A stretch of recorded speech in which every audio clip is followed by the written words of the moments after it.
Halo, apa kabar semua? Pada video kali ini, kita akan membahas tentang jutsu yang akan digunakan Mitsuki dalam ujian Chunin tahap akhir.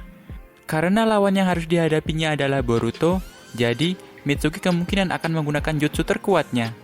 Lalu, apa saja jutsu yang akan digunakan oleh Mitsuki? Mari kita bahas satu persatu.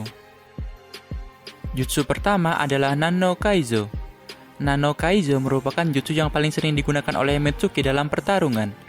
Berkat modifikasi genetika, Mitsuki mampu melepas sendi dan mengendalikan bagian tubuh miliknya menjadi sangat lentur menggunakan cakra. Dengan jutsu ini, tangan Mitsuki bisa memanjang dan memendek.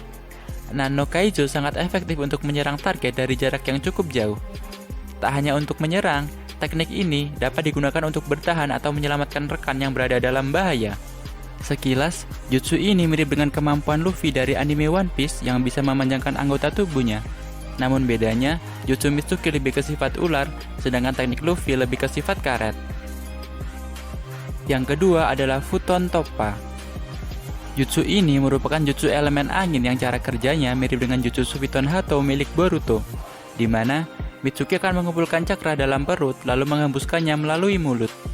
Hasilnya akan tercipta pusaran angin yang cukup kuat untuk melempar apapun yang ada di depannya. Bahkan, saat bertarung melawan kakek Sumire, Mitsuki berhasil melempar Nue dengan jutsu ini. Selain itu, Futon Toppa juga bisa dipakai untuk teknik pendukung, seperti melambatkan kecepatan seseorang saat jatuh atau melempar diri saat nyaris terkena serangan musuh. Yang ketiga, Futon Kamaitachi. Masih dalam jutsu elemen angin Mitsuki, Futon Kamaitachi dapat digunakan dengan mengeluarkan beberapa segel tangan. Jutsu ini memungkinkan Mitsuki untuk melempar hembusan angin yang sangat tipis dan tajam, guna melukai lawan atau membelah benda yang menghalangi di depannya. Yang keempat adalah jutsu Sen'ei Taijutsu. Sama seperti orang tuanya, Mitsuki sangat ahli dalam menggunakan ular untuk menyerang. Sen'ei Taijutsu memungkinkan Mitsuki untuk memanggil ular putih dengan jumlah yang cukup banyak. Dengan pasukan ularnya, Mitsuki dapat melukai atau menangkap lawannya. Walaupun jutsu ini sering digunakan oleh Mitsuki, bukan berarti hanya Mitsuki saja yang menguasainya. Terlihat, beberapa shinobi senior juga bisa menggunakannya, seperti Anko dan Kabuto. Yang kelima, Raiton Hebi Mikazuchi. Berbeda dengan sebelumnya, kali ini Mitsuki menggunakan elemen petir dalam jutsunya. Dengan cakra yang diubahnya, Mitsuki bisa menembakkan serangan petir berbentuk ular naga. Serangan ini cukup efektif untuk melawan musuh dari jarak jauh. Yang keenam, Sage Mode.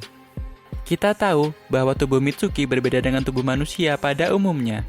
Tubuh Mitsuki sudah direkayasa sedemikian rupa oleh Orochimaru, hingga dia bisa menyerap energi alam dan mengombinasikannya dengan cakra hingga menjadi senjutsu, atau biasa kita kenal sebagai Sage Mode. Mitsuki terlihat beberapa kali menggunakan teknik ini, seperti saat melawan Shino Sensei saat ujian kelulusan dan saat melawan Dippa.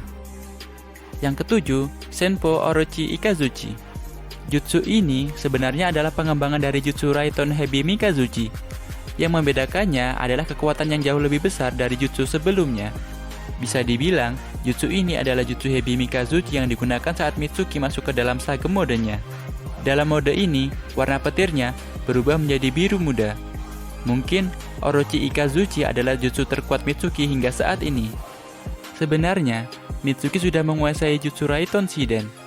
Hal ini terungkap saat Mitsuki dan tim 7 melawan Ao dalam manga Boruto chapter 21. Namun dalam animenya sendiri, sepertinya belum diperlihatkan bahwa Mitsuki sudah bisa menggunakan jutsu ini.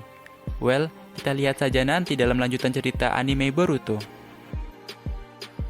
Itu saja pembahasan mengenai jutsu yang kemungkinan akan dipakai Mitsuki untuk menghadapi Boruto. Jika ada yang salah dalam pembahasan ini, silakan tulis di kolom komentar. Terima kasih dan sampai jumpa.